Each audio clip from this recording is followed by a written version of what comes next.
Აშხის წინა ვიდეოზე მივიღე ასეთი კომენტარი და გადავწყვიტე თავიდან გამეკეთებიდან და დეტალურად ამეხსნა თუ რაში მე დამეხარჯე ამდენი ფული. ვიყიდე 33 ლარის ღორის ხორცი. უпростоრად ეგრეთ წოდებული კარეიკა. შაშხისთვის ამოვჭერი უცხიმო ხორცი, ეგრეთ წოდებული კარბონარი. ნეკნები გადავდოთ, კიდე დამჭირდება დღეს. გამოვიდა კილო 200 სავეჩინე ნაჭერი. მოვაყარე ნიტრიტის ჩვეულებრივი მარილი და მოვაყარე წიწაკა, შევფუთე და შევინახე 5 დღით. ეხლა ავიღოთ ნეკნების მუსლის ხრის ნაჭერი.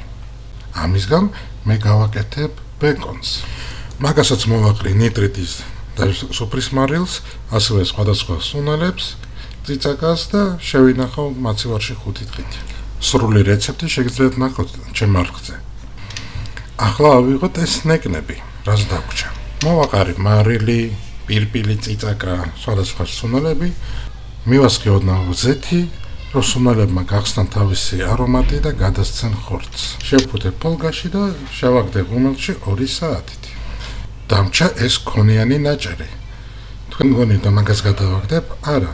მე მაგას დიდი სიამოვნებით გამოვიყენებ ძეხვის მომზადებაში. ძეხისთვის კი გამოვიყენებ ახლა საქონლის ხორცს, ქათმის ხორცს და ამ ქონს. უფრო დეტალური რეცეპტი შეგიძლიათ ნახოთ ჩვენ არხზე. მინდავს კი რამოდენიმე ძეხვის რეცეპტი. ახლა კი დავუბრუნდოთ ნეკნებს.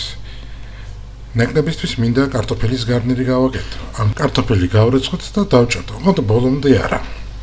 მოვაყაროთ სუნელები, ცოტა ზეთი, კარგად მოვზილოთ, ნიორს მოვაჭროთ თავი, შევფუთოთ ფოლგაში და კარტოფილთან ერთად მივუდოთ გვერდზე ნეკნებს 40 წუთით. შემდეგ კარტოფილი და ნიორი ამოვიღოთ, ნეკნები გავხსნათ, წავსვათ ბარბეკიუს соуსი და ისევ შევაბრუნოთ ღუმელში 10 წუთით. ამავე დროს რბილ კარაქს დავუმატოთ ჩვენი გამომცხვარი ნიორი. დავჭრათ კამა და ასევე კარაქს და ნიორს დავუმატოთ. კარგად მოვზილოთ და გამოვივა უგემრიეთი ნივრიანი კარაქი, რომელსაც წავსვამთ ცხელ კარტოფილს. ამასობაში უკვე ნეკნიც მზად არის, ამოვიღოთ და კაიცივლოთ ან მივირთვათ ჩვენი დამსახურებული ვახშაბი. ზოგი იტყვის რომ ამდენ წვალებას ჯობია წავიდეს მაღაზიაში და მზად ყველაფერი იყიდოს.